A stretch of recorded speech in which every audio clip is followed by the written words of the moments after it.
and you're harmonizing, well, that's the way universe is moving you, and more power to you, and let me know if you need any help. I'm not advising anybody to take the drug, but I'm telling them that if they do and they run into a bad trip, they can give me a call. I can help them out. I've been there, that kind of thing. Your responsibility here, I think, is to harmonize with what universe wants you to have out.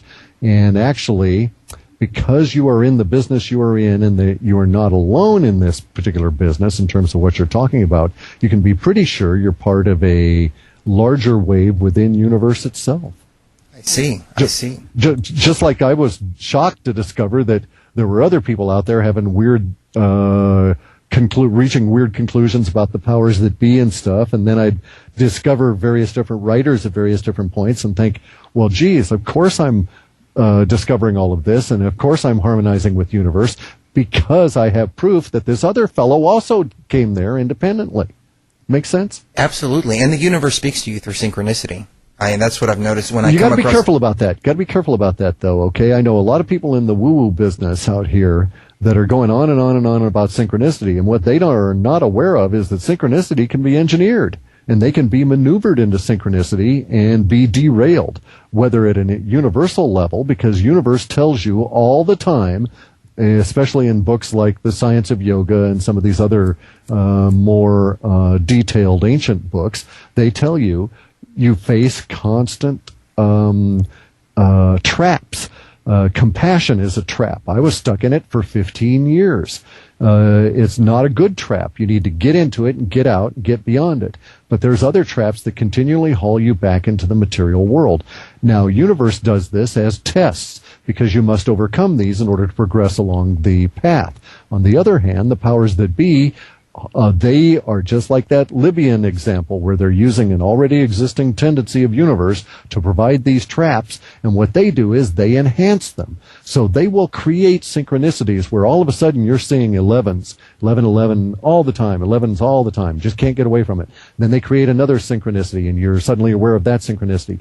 And they keep getting you involved with these synchronicities, and you get trapped in the shock and awe of them, and they lead you up a garden path. Basically, you say you're in the woo-woo business, they give you synchronicities, and they are actually engineering a career around you because you are a useful tool to them, and they will direct you out and get you book deals, movie deals, and all of this kind of stuff. You think it's all naturally occurring synchronicity, and I'm here to tell you that it was engineered.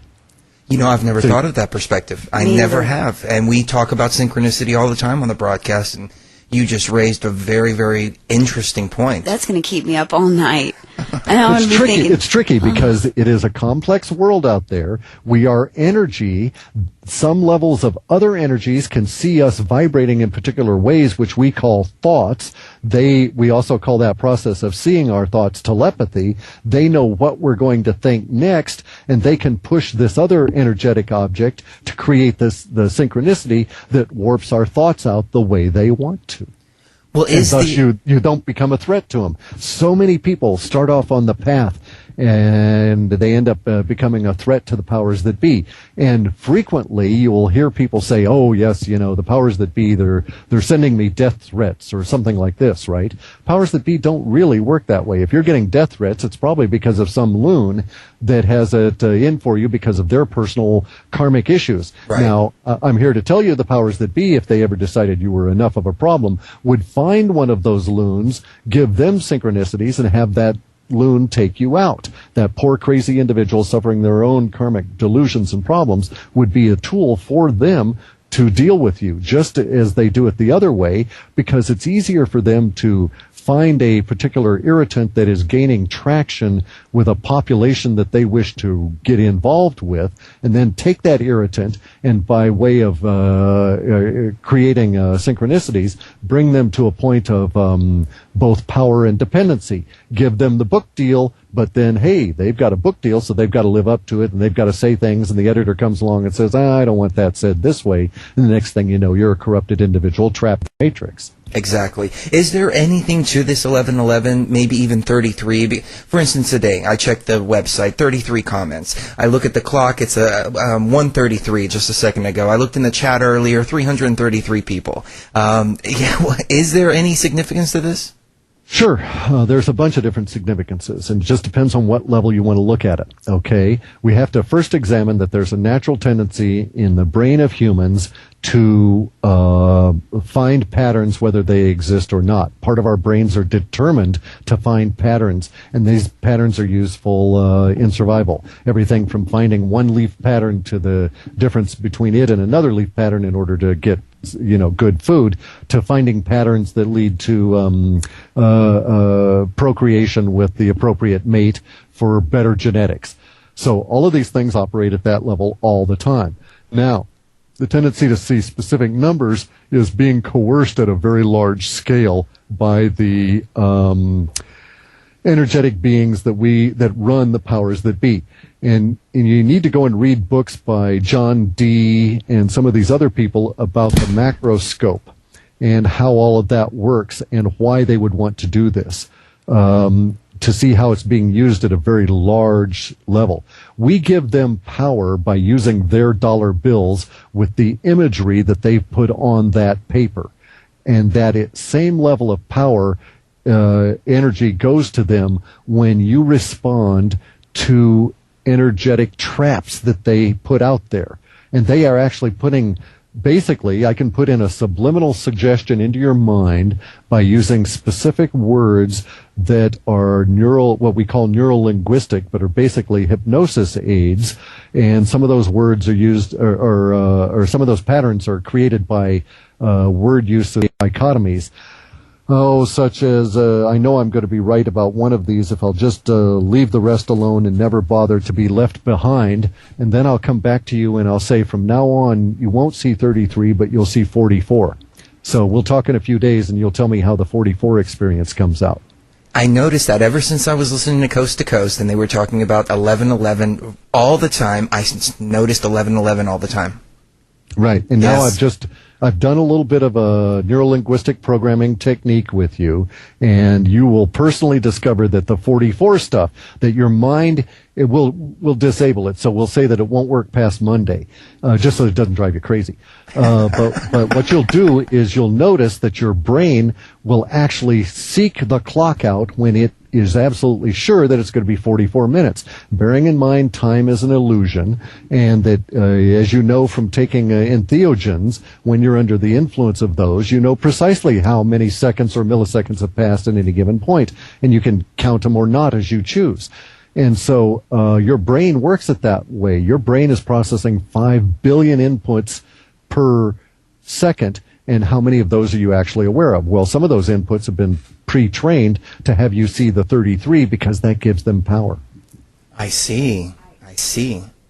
Wow, I was actually thinking earlier about what do we want to talk about, and I was thinking about John Dee today for some reason, and I'm like sitting here just completely losing it right now because you're bringing up John Dee. But yes, if you Google search or search Bing, whatever you want to use, for John Dee and Enochian magic, it completely talks about the use of, what is it, the hieroglyphic monad. Yes, to basically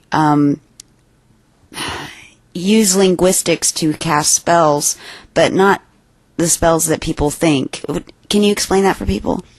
Neuro-linguistic programming works at levels that is beyond our ability to go into now, and it drives people crazy because you have to parse words in order to be able to really understand it.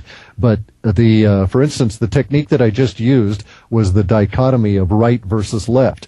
Right and left are usually directional indicators, but you can use them as hypnosis techniques by using right as a righteousness or a justification, and left as in left behind, because your brain is expecting, when I say the word right, that I shall then follow it up with another direction or a statement that is left. But it's going to be very disorderly and confused if I use the word left in a meaning that it wasn't prepared for, which is directional, and it causes a schism in the thinking. Once I've got that schism going, then I can open it up with various other hypnosis techniques and implant things as I go along. This is a very simplistic demonstration of a very powerful tool that goes all the way back to John Dee, the original 007 for Queen Elizabeth, and his discussion of this kind of stuff with higher energetic beings that he called the macroscope. And his thing is that there are beings that are so large we can't see them, just as there are beings that are so small we can't see them. And if we had a macroscope the same way we have microscopes, we'd be able to look up at these giant beings and discuss things with them. And he had some very good success in life that seems to suggest that his viewpoint of reality was closer and much more effective than his contemporaries, and so we should read his stuff and pay attention to him. Absolutely, especially considering the fact that he worked for Queen Elizabeth I.